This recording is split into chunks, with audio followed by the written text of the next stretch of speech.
Most people spend their entire lives chasing the wrong thing. They chase happiness. They chase pleasure.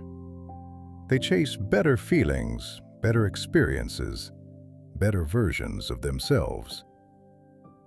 They keep telling themselves that one day everything will finally click into place.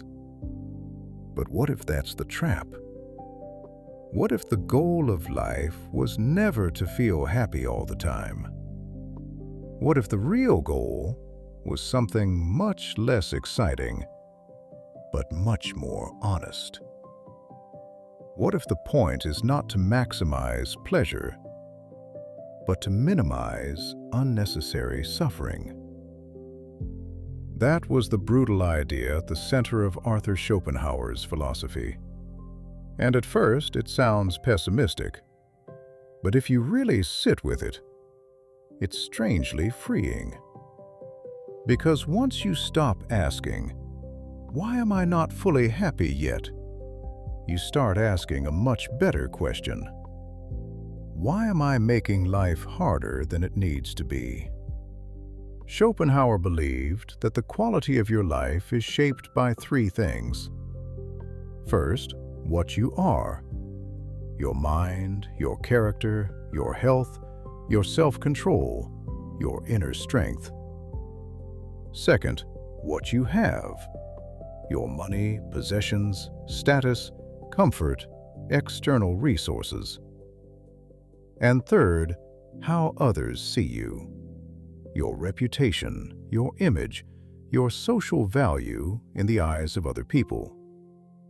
And according to Schopenhauer, only one of these truly matters: what you are. Because the other two are unstable. Money can disappear. Status can collapse. Admiration fades.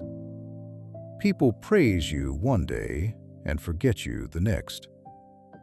But what you build internally, your depth, your resilience, your standards, your peace, stays with you. And this is where most people go wrong. They spend their lives investing in the two things that are the least reliable: what they own and how they are perceived. Then they wonder why they still feel empty. Schopenhauer had a perfect metaphor for this. He said that wealth, status, and recognition are like drinking salt water. The more you consume, the thirstier you become. And that is one of the deepest psychological traps in modern life. Because the problem is not that money is bad, or that success is meaningless, or that comfort doesn't matter. Of course those things matter. The problem is what happens when you expect them to satisfy you. You reach one goal, and for a moment it feels good. Then the mind moves the target.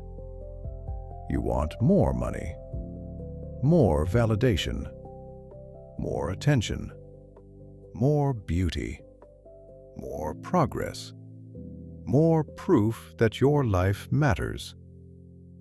And without realizing it, life turns into a treadmill. Not something you live, but something you keep trying to catch up to. And that leads to one of Schopenhauer's darkest insights. An empty inner life will try to feed on the outer world forever, but it will never be full. Because if the void is internal, external things can only distract you from it for a while. Eventually, it comes back. And this becomes even more dangerous when your emotional life depends on what other people think of you. Most people don't realize how much of their suffering comes from this. They want to be admired, approved of, chosen, validated. And slowly, they begin to measure their worth through other people's reactions. If they are praised, they feel valuable. If they are ignored, they feel small. If they are liked, they feel secure. If they are rejected, they collapse. At that point, the steering wheel is no longer in their hands. Their emotional stability now belongs to the crowd. And Schopenhauer's answer to this is ruthless. Your peace cannot be hidden inside someone else's mind. Because people are inconsistent. Sometimes they admire you. Sometimes they envy you. Sometimes they flatter you for selfish reasons. Sometimes they misunderstand you completely. So if your sense of self depends on unstable people having stable opinions about you, you will never feel grounded. And real freedom is not becoming someone who feels nothing. Real freedom is becoming someone who can still respect themselves even when the world is silent. That means being able to look at yourself and say, I did not betray myself. I did not abandon my standards. I did not trade my character for approval. That kind of self-respect is worth more than admiration. And maybe Schopenhauer's most important point is this: happiness is not what most people think it is. Most people imagine happiness as intensity, more pleasure, more excitement, more stimulation, more emotional highs. But Schopenhauer saw it differently. To him, the real measure of a good life was not how much pleasure you felt. It was this: how much unnecessary suffering have you removed?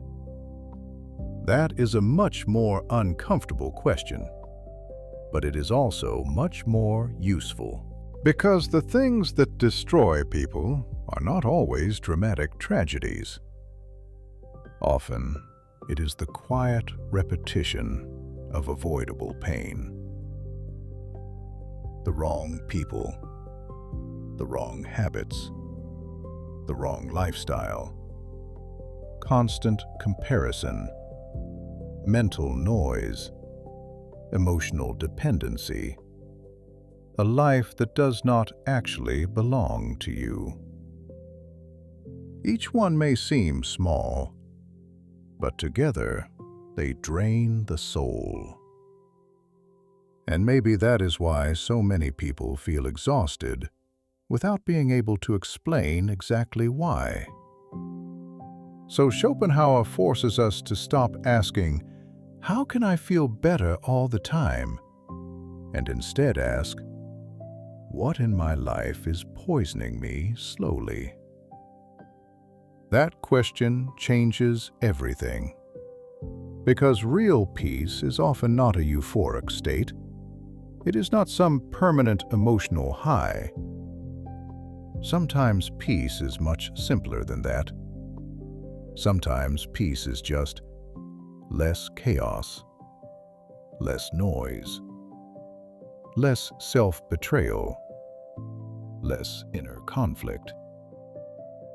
And honestly, for most people, that would already be life-changing.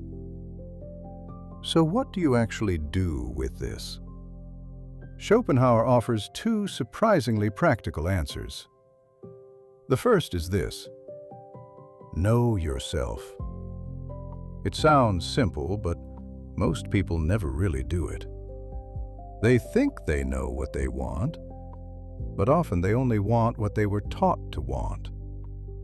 A socially acceptable life, a desirable image, a successful identity, but not necessarily a life that feels true. And this is why so many people keep chasing things that do not satisfy them. Because when the goal is not truly yours, even success feels strangely empty. So sooner or later, you have to ask the uncomfortable questions. What actually matters to me? What drains me? What strengthens me? What kind of life is really mine? And what kind of life was simply sold to me? If you never ask those questions, you can spend years moving in the wrong direction with total confidence. And the danger is not just failure. The real danger is waking up one day and realizing you built a life you never truly wanted. The second thing Schopenhauer says is this: do not remain idle. Create, work, build. Because according to him, one of the deepest forms of suffering is not pain, it is emptiness. And this is where boredom becomes much more serious than people think. Not boredom as in nothing fun is happening, but boredom as in there is nothing inside me right now that feels alive. That is why so many people cannot tolerate silence, why they constantly need distraction, noise, scrolling, stimulation. Because when all distractions disappear, they are finally left alone with themselves. And for many people, that is the one place they do not want to be. This is why Schopenhauer believed human beings need struggle, effort, and direction. Not because suffering is beautiful, but because energy without direction turns inward and becomes decay.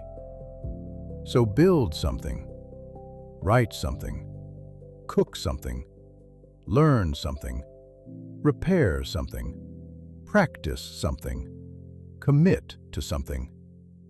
It does not have to be impressive, it just has to be real.